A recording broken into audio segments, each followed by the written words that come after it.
Salut à tous les amis, j'espère que vous allez bien. On se retrouve aujourd'hui pour une nouvelle vidéo. Alors dans cette vidéo, on va revenir sur l'actualité des dernières heures.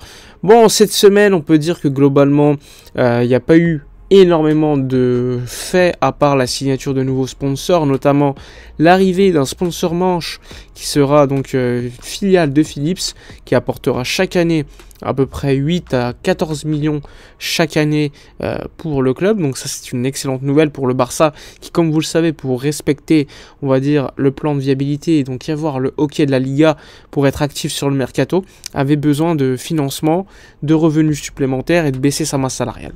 Avec le départ de Jordi Alba en plus, eh bien, le Barça se rapproche de ce fameux hockey donné par la Liga qui permettrait donc au FC Barcelone d'avoir donc une masse salariale équivalente donc à la limite salariale fixée chaque année par la Liga, on vous le rappelle.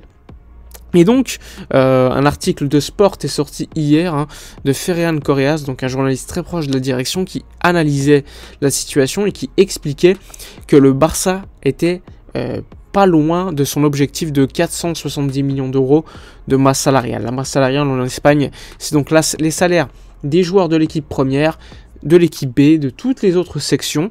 C'est d'ailleurs pour cela que le club travaille également sur la baisse au niveau des budgets des sections, type le basket, le handball, etc.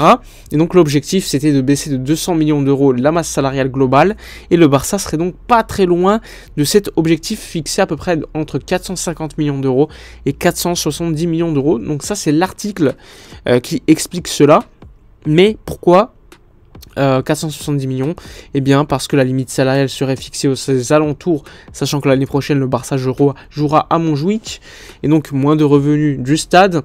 Et donc si tu arrives à cet équilibre, eh bien le Barça arrive à ce qu'on dit, à ce qu'on explique déjà depuis quelques mois, quelques années maintenant, la règle du 1 pour 1, c'est-à-dire que pour signer un joueur à 1 euro par exemple, tu dois économiser avant ou vendre un joueur pour 1 euro. Donc ça c'est classique, sauf que le Barça avant, ces dernières années globalement, était limité à ce point-là et devait par exemple pour dépenser 1 euro, eh bien économiser 4 euros à un moment donné, pour vous dire que c'était beaucoup plus compliqué pour le Barça d'homologuer certains contrats. Et donc quand l'objectif des 1 pour 1 sera atteint, le Barça va donc homologuer les contrats de Gavi et Araujo en priorité, puis les prolongations de contrats de certains joueurs, puis Baldé, et ensuite s'attaquer au fameux dossier Messi, Gundogan, etc. Sachant qu'Inigo Martinez, lui, a déjà signé son contrat avec le FC Barcelone. Donc ça, c'est le résumé global du mercato des dernières heures. Maintenant, on va évoquer les pistes du club. Comme vous le savez, le numéro 6, c'est un sujet vraiment qui fait beaucoup parler sur les réseaux. On parle beaucoup de Kimmich, de Zubimendi de la Real Sociedad. Et après, tu as des alternatives un peu moins coûteuses, un peu moins intéressantes peut-être sur le papier par rapport à Kimmich. Tu as globalement Amrabat, Neves, ou encore des joueurs comme Guido Rodriguez du Betis et d'autres. Sauf qu'encore une fois, ce type de nom, c'est juste des listes effectuées par le club au niveau du poste de numéro 6. La décision du club n'a pas encore été prise. La priorité de Xavi, comme tout le monde le sait, à la base, c'était Zubimendi. Maintenant, si tu as une opportunité Kimmich, il n'y a pas franchement de débat.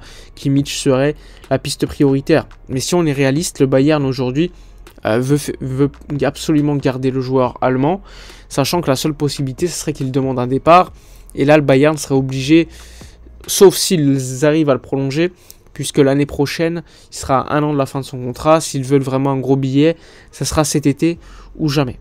Moi, perso, mon idée, je pense que Kimmich veut prolonger son contrat avec un meilleur salaire au Bayern. Mais ça, c'est que mon avis. Donc, l'objectif du Barça aujourd'hui, c'est Zubimendi.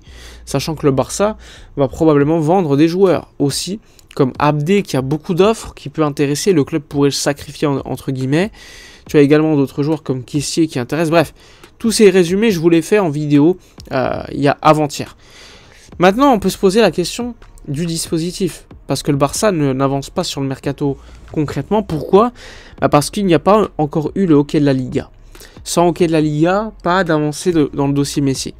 Le dossier Messi est important, parce que si tu fais revenir Messi, probablement ton latéral droit par exemple, ce sera probablement un joueur défensif. D'ailleurs, Jules Koundé a démenti vouloir partir. D'ailleurs, ceux qui le savent, ceux qui me suivent sur le super follower sur Twitter le savaient déjà. Eh bien, si tu fais venir Messi, eh bien probablement tu as besoin d'un latéral droit défensif. Puisque, évidemment, Messi, selon le poste qu'il jouera, probablement milieu offensif sur le côté droit, un petit peu en attaque, on sait que c'est un joueur très libre globalement, eh bien, au niveau défensif, tu auras besoin d'un joueur qui défend, qui est solide, comme on l'a vu un petit peu cette saison, avec Koundé qui jouait latéral droit, même si lui veut absolument maintenant jouer défenseur central. Eh bien, le club sera, on va dire, probablement obligé, entre guillemets, à signer un latéral droit défensif. Ou faire jouer, par exemple, Araujo à ce poste. Mais pour ça, je serais très surpris, sachant que c'est le meilleur défenseur globalement du Barça, avec Christensen cette saison. Donc, le dossier Messi entraîne beaucoup de choses. Un latéral défensif, Gundogan, oui ou non, parce que Gundogan est important pour moi, sachant que Pedri se blesse quand même plutôt souvent, et que c'est un joueur qui est importantissime pour faire le relais entre le milieu et l'attaque, et quand il n'y avait pas Pedri, c'était compliqué. Donc là, si tu fais venir Messi, tu auras un créateur supplémentaire, avec Gundogan en plus, en cas de blessure, sachant que tu as aussi besoin d'un numéro 6. Enfin bref, beaucoup de débats concernant ce poste, donc qui dépendent aussi de Messi. Tu as également l'info, bon c'est pas franchement une info, mais dernier match du Barça ce week-end au Spotify Camp Nou comme on le connaît, puisque comme vous le savez, ensuite les travaux vont commencer dès le début du mois de juin. Donc jusqu'en novembre 2024, pas de Spotify Camp Nou. Et c'est la dernière fois qu'on le verra comme on le connaît aujourd'hui. Ça sera un nouveau stade, Laporta s'est exprimé, un stade avec un toit, bref. Vous avez déjà vu toutes ces images exceptionnelles du potentiel nouveau stade. Messi a d'ailleurs été invité, pas pour le dernier match, mais pour participer à la cérémonie des adieux de Sergio Busquets et de Jordi Alba qui sera organisée, pas lors du jour du match, même s'il y aura des célébrations avant et après le match, mais la semaine prochaine, mercredi et jeudi, cérémonie au stade qui sera organisée, et donc il y aura des invités de marque, Messi étant invité pour y participer, donc à voir si il ira participer à cela. D'ailleurs, ce serait important de le voir, à mon avis, participer à telle célébration. Ça concerne des coéquipiers, enfin ex-coéquipiers, amis qu'il a toujours suivis, donc je ne serais pas non plus très surpris. Enfin bref, voilà pour les informations des dernières heures, on a fait le tour. Comme d'habitude, n'hésitez pas à donner votre avis dans les commentaires, à liker, commenter, partager, soutenir la chaîne, abonnez-vous. Moi je vous dis à la prochaine, et d'ici là, comme d'habitude, portez-vous bien.